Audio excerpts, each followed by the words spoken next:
message, the COVID-19 message, because some of the messages, as I've indicated in the last question, is that they are communicated in English, they are communicated in other languages, which the community members, and in particular the adult people, they are not able to interpret. But I like the focus that the community radio station, the community television, the community print media, they must broadcast in the languages, in the local languages, so that they are able to touch all the community members, including elderly people. Thank you very much, Honorable Gumbu, if I've managed to address all your questions. Thank you, Honorable Gumbu. I would now recognize the Honorable Kubeka. Thank you, Chair. And also thank you to Ndate Deni, as he managed to wait until at this time. And also I was just listening carefully with the passion indeed of showing that he is coming from the business side. But can I just understand truly, are you convinced that the issue of triple BEE, is it gonna make it at this present moment as we are in this situation in our government? If you are convinced. Also, I'm thinking, because I can hear you are having a passion also on the side of the poor, of the poorest, or on the side of these new coming community media side. So do you think those community media can compete with the public broadcaster or the commercial media? Because you'll understand when coming to the issue of the budget, that what is happening on that side. So the other one also that I can ask to Ndate Deni, on the issue of the funding model, can you just demonstrate the possible strategies and techniques that the MDDA can try to implement to increase its funding model for community media? So those are the questions that I would like just to ask to Ndate Deni. Thank you. Thank you, Honorable Kubeka. Yes, to be honest, I have to indicate that, in my view, we've taken, 2 steps backwards, with regard to Black economic empowerment. And the reason for that is that the introduction of the various sector charters, which was ushered, by the DTI codes, we regressed, because before the introduction of the DTI codes, there was no confusion. If you are Black, you are Black. If you are white, you are white. But now, with the DTI codes and the various sectoral charters, like I said, you might still be having a level 1 B certificate, but when we check, is that you are not a PDI, you are not a previously disadvantaged individual, but you used other weightings, to arrive at that. So up until we put a minimum threshold, and we're able to say, when we start measuring the other weights, the issue of being a PDI must take half of the points, then that is the only way we can make sure that we realize our goals. But if we don't do that, unfortunately, our PDI status has been diluted, by the current DTI codes and the sectoral charters. What happens is that we know that under EME, exempted micro enterprise, is that you don't need a BE certificate. You can just go to the nearest police station and they give you an affidavit, that you are a PDI.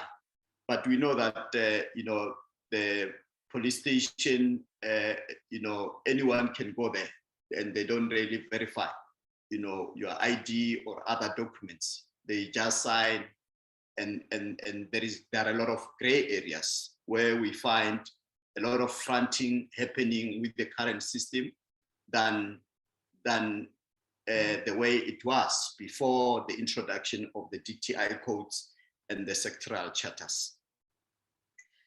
On the funding model, I've noted that MDDA does provide the grant funding and subsidies, and maybe what needs to be done in particular to grant funding is that we can introduce a match funding.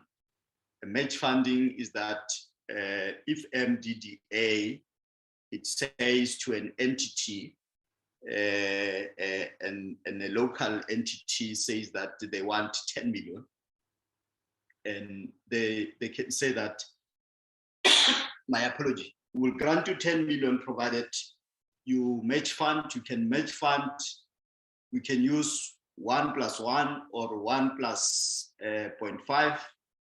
If we give you 10 million, you put down 10 million, but all the money, it goes into your coffers, and that also, it encourages the entities to be a little bit responsible. And those who don't have the match funding money, they can go to the bank, the commercial banks, or our DFIs to say that there is a commitment that I'll get 10 million from MDDA board, and if you, the DFI or the bank, you can finance me with another 10 million, then I'll have 20, and based on that, we can look into the balance sheet if it will be feasible for me to pay back the money or not. And the other model which I've indicated, or which I'll indicate now, which has nothing to do with match funding, subsidy, or grant funding, is to encourage the established corporate companies, to also invest in the emerging sector. And by that, we can then promise them some tax breaks, tax incentives, once they are able to invest. And another one, we can give them a list, actually, because we can generate a database that if you want to put one of the entities under your enterprise development, then based on this, then there can be tax incentives or tax breaks. So by doing that, we'll be able to at least bridge the gap. We are aware that most of them, they are struggling financially.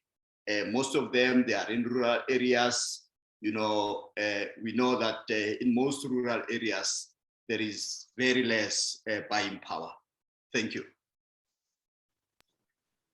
Well, thank you, Honorable Kubeka, for asking the questions and your responses,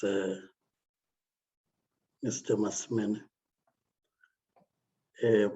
I just wanted to get some clarity on the point you've raised, that whilst we need to ensure diversity and plurality of voices out there, we need to guard against those that may be fronting or coming in as though they are looking at community radio stations whilst it's just about employment seeking. Now, I think the question then that comes in would be, what do you think then should be the role of ICASA as the regulator in assisting the MDDA just to ensure that there is sustainability in terms of these applications that come through for people who want to have community radio stations that will collapse in 3 months because they were just employment seekers instead of real people who want to ensure that plurality of voices. If you can just respond to that question. Thank you. Thank you, Chair. My understanding is that there has to be some kind of due diligence, that is exercised when there are applications, and based on that is that when you look at the organogram of the organization or of the entity, you also have to make sure that the CVs are attached and which will detail the experience and the qualification. And for me is that, instead of starting with people who are fresh, with no experience, even if they might have gone, up to tertiary, to do journalism or related studies, there might be a need, especially for those who are starting or emerging, to encourage. We do have a lot of experience, individuals who have worked in the media houses for a number of years, and those people, for lack of a better way, they can be poached, to go and build the foundation for these media houses. And when these media houses, they are up and running, maybe we can give them 3-5 years and they would have gained experience, then they can be able to run on their own. But what needs to be emphasized is the scaling, the workshopping of those who will be at the helm of running those organizations. Make sure that there are frequent workshops, we take them by the hand and we don't just throw them, in the lion's den. So we can also attract, the skills like I've indicated, even if we come to some sort of arrangement, that for the sake of building these entities, these experienced people, we can call them administrators for a number of years or for a specific period, and they be paid, from ICASA or from MDDA, or we just have to find a way, they are just there to make sure that, this organization that are up and running and they are sustainable. Thank you, Chair. Thank you, Mr. Masmene. We have now got to that point where I need to afford you 2 minutes to speak to the committee having engaged thus far before we get to the formal closure of the engagement. Over to you, Mr. Masmene. Thank you, Chair. In my other life, I had engagement with portfolio committees, and they seem to be understanding the challenges, that we come across as sectors. But as we know that, these entities, they are hosted by departments. For example, MDDA will be hosted by, Department of Communication. I think that is where we need to get more support from the departments for the department to understand the mandate, for the department not to work against, the entities. We are in this thing together, and on that note, I will say that we need also a bit of enthusiasm, the transformation enthusiasm. We cannot, forever, be saying that 25 years after democracy, 27 years, 30 years, we don't know. We'll end up 50 years after democracy where there is no tangible transformation, and in all sectors, not only in the media sector, but in all sectors. So I think it is the responsibility of all of us, including yourself as members of parliament, to make sure that we realize, this transformation before it is too late. But in my view, I think that as government, we are not doing enough. We are not really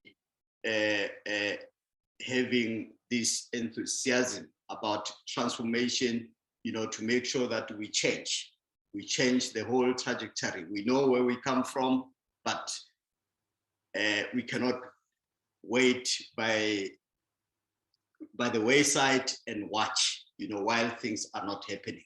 I think it is time that the procurement officers, those who are in charge of departments, in their KPA and their KPI, everyone is able to demonstrate, the role that they are putting or the efforts that they are putting with regard to transformation. If you are given a budget of £5, you must be able to indicate out of £5 how much goes to the youth, how much goes to the women, how much goes to the rural people, and that should go along with, if there are bonuses, but if that is attached to the performance, then we will see a movement, with regard to transformation, which is very close to my heart. But if we don't have anything, tangible that we can say, this is your responsibility, I don't see us going very far, even in the next 20 years. So that will be my closing short. Thank you, Chairperson. Thank you, Mr. Mann. Just as I am about to close, maybe let me deal with the formalities first. That for any administrative inquiry regarding the process and how far we are, you can be able to interact with the committee support. Mr. Ngoma, who has been interacting with yourself as you were preparing to come to the interviews. Safe to add that with regard to the committee itself, our processes are quite transparent in that for all the stages where the committee gets to meet, they are all seen by South Africans in different platforms where they're able to follow. So in that score, you'll be able to follow up at what stage we are in at the time until, of course, the adoption of our recommendations by the House for signing off by the President. So at that score, I would want to just indicate that that's how would look at things. Otherwise, Mr. Ngoma would always be available to clarify any administrative inquiry regarding the process. I think the other point really is that we have said we are taking this as a conversation so that we are able to learn from each other, and we think that you would have shared your experiences where you come from and how other things would have been dealt with. I'm sure honorable members would have learned from that. And I also think that they've also learned from the questions that honorable members would have asked.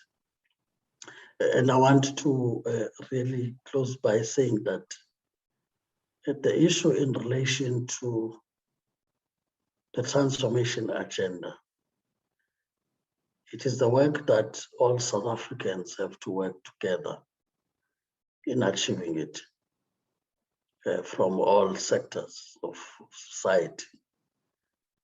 Government alone would not be able to achieve this because you need all partners to work together. This includes business. Must also be ready to see transformation happening and believe that it is in their interest that there should be broader participation, especially the economy side. But I can say though, that in the way we are approaching quarterly reports and annual reports from entities and the departments, we do drill into this question. This includes how we also zoom in on the SMMEs, work that they have done, the period it takes for them to be paid, that the government policy of 30 days is followed, and where that has not been attained with demand reasons, but also look at the action plans to continue to correct that. And I must say that it's not a matter that would say we are 100% on it, but there is a deliberate effort put to ensure that entities and departments could even do more, which includes indeed looking at the different categories like the youth, the women, the people with disabilities, and so on. And if you have a chance, you may want to look at the approved APPs, the quarterly reports that get received, and whether these matters do come in. I think we've also added the point in the way we do oversight that whilst we may be happy to have clean audits for our entities and some of the departments, we should be able to link that to the level of delivery that has occurred, so that it is not just an accounting exercise of proving receipts that could be audited. And I'm raising this because you also said that you deal with audit and risk. That you can have also savings that departments would say and entities that they have, which are very good news for an accountant. But we are not in the business of banking here, where we have to ensure that bank accounts are good. We have to balance using the money appropriately with project management approaches, that there is a start and an end to a project, and it must be completed. And therefore we assess also along those lines. For me, that's important in the transformation agenda, because for that transformation to happen, it's also about the investments that get made, and that those investments are proper, and that the appropriations that get made are spent accordingly. Of course, without compromising good governance in that. So I'm not comparing even the audit outcomes to deliver. All I'm trying to say, there must be a balance, that there is delivery and there is, of course, clean audits, so that we are not more obsessed with keeping the receipts, but on the ground, we must see that there's impact that's made positively in changing the lives of people such that they can live their own lives, of course, even outside of government going forward. So I'm just saying that the points you are making, we take them quite seriously. I think as we do oversight work, would remind people that South Africans out there believe that we still need to do more to change the trajectory as it relates to transformation. That they don't want to hear it only, but feel and see it happening in that scope. So with that, thanks a lot for staying with us up until this time. I know it's few minutes before this night is gone. We're going to move to a morning. But I really hope that as you get back and have time to reflect on your own, you will come to the same conclusion that it was a learning experience for all of us in the way the conversation would have gone. Otherwise, once again, thanks for making time, as I would now be talking to honorable members as you offload from the platform just to complete our work. Thank you, Mr. Musman. Thank you, Chair and honorable members. Can I leave the meeting? Thank you. You can leave, sir. Okay, thank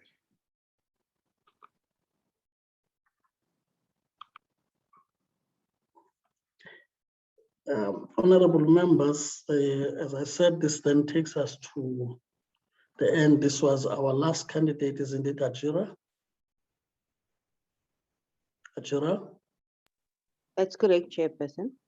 Okay, so that was our last candidate, honorable members. As you know, in terms of our planned program, we're supposed to focus on the other board appointments, which is the ICASA Council, which in this case, given the changes in the parliamentary program, would have not started it. We'll just have to report that that's where we are. I would first use the meeting tomorrow convened by the chair of chairs to raise how far we are. But with regard to the two, the SAPC and the MDDA, will also give the same report that it would have been important to also complete the deliberations so that the actual report is adopted by the committee, because we do not know as we come back on the 1st of November what then happens in case we have got changes in how people would be deployed or contesting, given the recent decision of the IC for registration and the opening of candidate registration. So in that score, we would then feedback to the committee members on whether we would be given permission at least to conclude the work that would have been done, especially deliberations and adoption of the report on the two boards that we have completed, and probably maybe CASA, maybe something to look at when Parliament gets back to work. So I just thought I should raise this with you, honorable members. Otherwise, I must really thank you and the support staff, as well as those guests that are on the platform who have been with us throughout, as well as those who ensure that South Africans can follow us in the different platforms from the side of Parliament, whether it's the TV or just the YouTube streaming. We really appreciate that you're with us up until now and keeping South Africans informed and making sure that they take keen interest in our processes. Thank you. Support staff will then be communicating from time to time, and then members would receive information. Thank you, honorable members, and have a good night. This session is formally. Thank you. Thank you, Chair. Thank you. Thank you. Thank you. Good night.